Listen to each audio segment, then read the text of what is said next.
I was born and raised in Bangkok, Thailand, and in my senior year in high school, I tried this exchange program to go to the States, and I was going to be there for a year. I came to Virginia Beach, and I was going to do the exchange program for a year, and then I got an opportunity to study graphic design in college there in Radford University, which is in Virginia, and then I went. And then after that, I got a job right after college at a branding design agency in Washington, D.C., and then met my husband and never came back. It just, life take you there.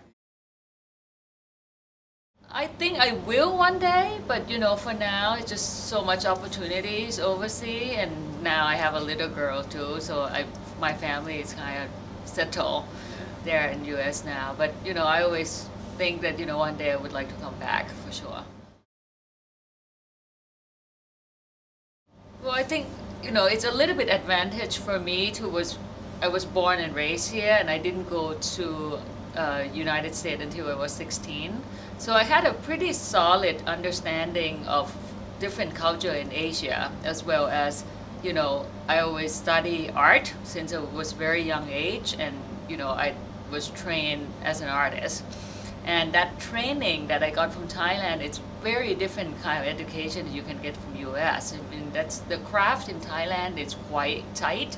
It's something that you learn, and it takes several years to learn. So, whether it's like drawings or painting or the use of color or color theory is much different than the training that my daughter has right now in the United States. So that craft that I have all my life, take that design or art sensibility and adapt that Thai culture into American design, it's always gives something fresh and a little bit different. The sensibility is definitely different. I don't think it is an Asian element, but there's a weirdness element.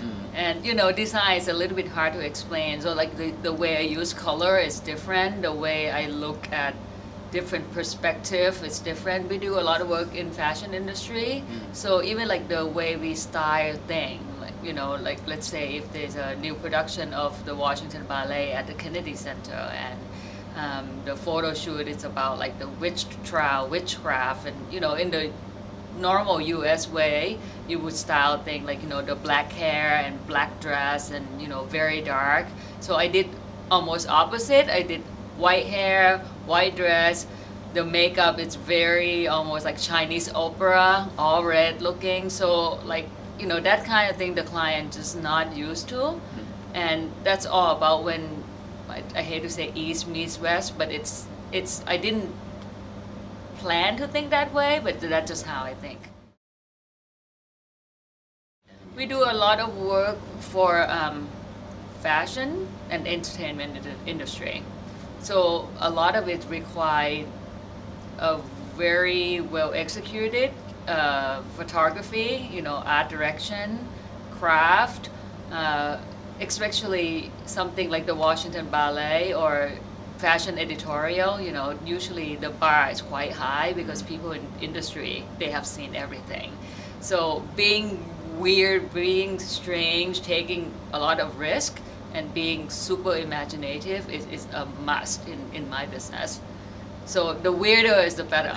It's almost like opposite than, a lot of ad agency, they do like so many rounds of testing, and, whereas in fashion business, you have to do that too, but at the same time, they expect you to keep raising the bar. When you do fashion editorial story, you want to shock people. You want to scare people. You want to be the first to create the new visual that have not been done before.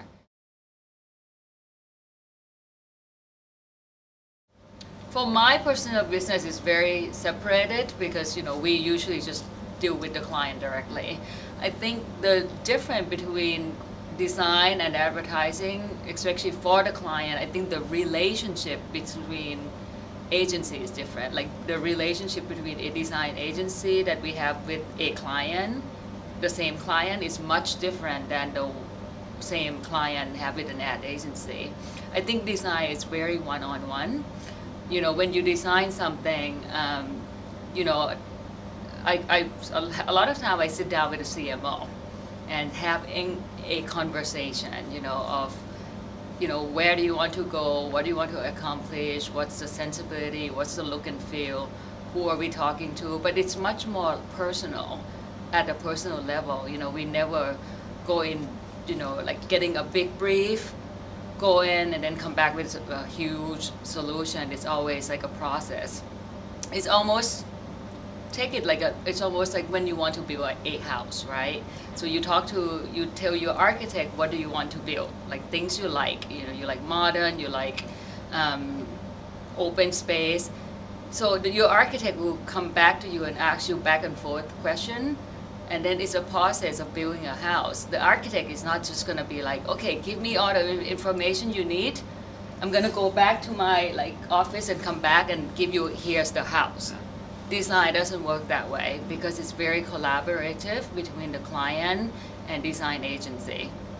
And a lot of time it takes a lot of conversation, and I like that for the design process, the client is part of the creative solution, and get them to get involved with, be part, they feel like they help designing something, and that's important.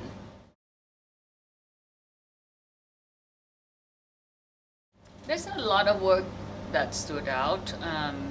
One in particular was a book called, I think the client was Honda, and it's called Beautiful Engine. And pretty much it's the work that exemplified a basic, not basic, but a really good foundation of what design does. It's a book that when you hold it in your hand, it's at a really interesting size. The book is unbound. It's a loose, completely loose book. It can be tearing apart. You can put it together, and it's telling a story of 30 years of Honda, and that was made to be presented at the Honda Motor Show in 2014-2015. And what I like about that piece is that it has all the elements of what good design is. It has a good concept, beautiful execution. It has a very good use of typography. It has a good use of photography, good use of illustrations, and it's very, very tactile. And I think we live in the digital age, right? Everything is going to digital, and print is, everyone says, dying. And I think it's not completely dying. It has a place to be a superstar, and in this case, it was just a very authentic, honest piece of execution, piece of communication that Honda put out, because they can easily do a microsite for this, but they choose to do a book that people can hold up, have that give a tactile sensation to your hand, flipping through, and it's almost like go back to be analog again, and it feels kind of trendy, to be analog. Piece, it's funny because three-dimensional book, for me, it's very three-dimensional. It's something that you hold in your hand, you flip the page, create this sound, and it's something that I hold to my heart. I much prefer reading a book, holding a book, than digital. So call me old-fashioned, but I'm proud of it.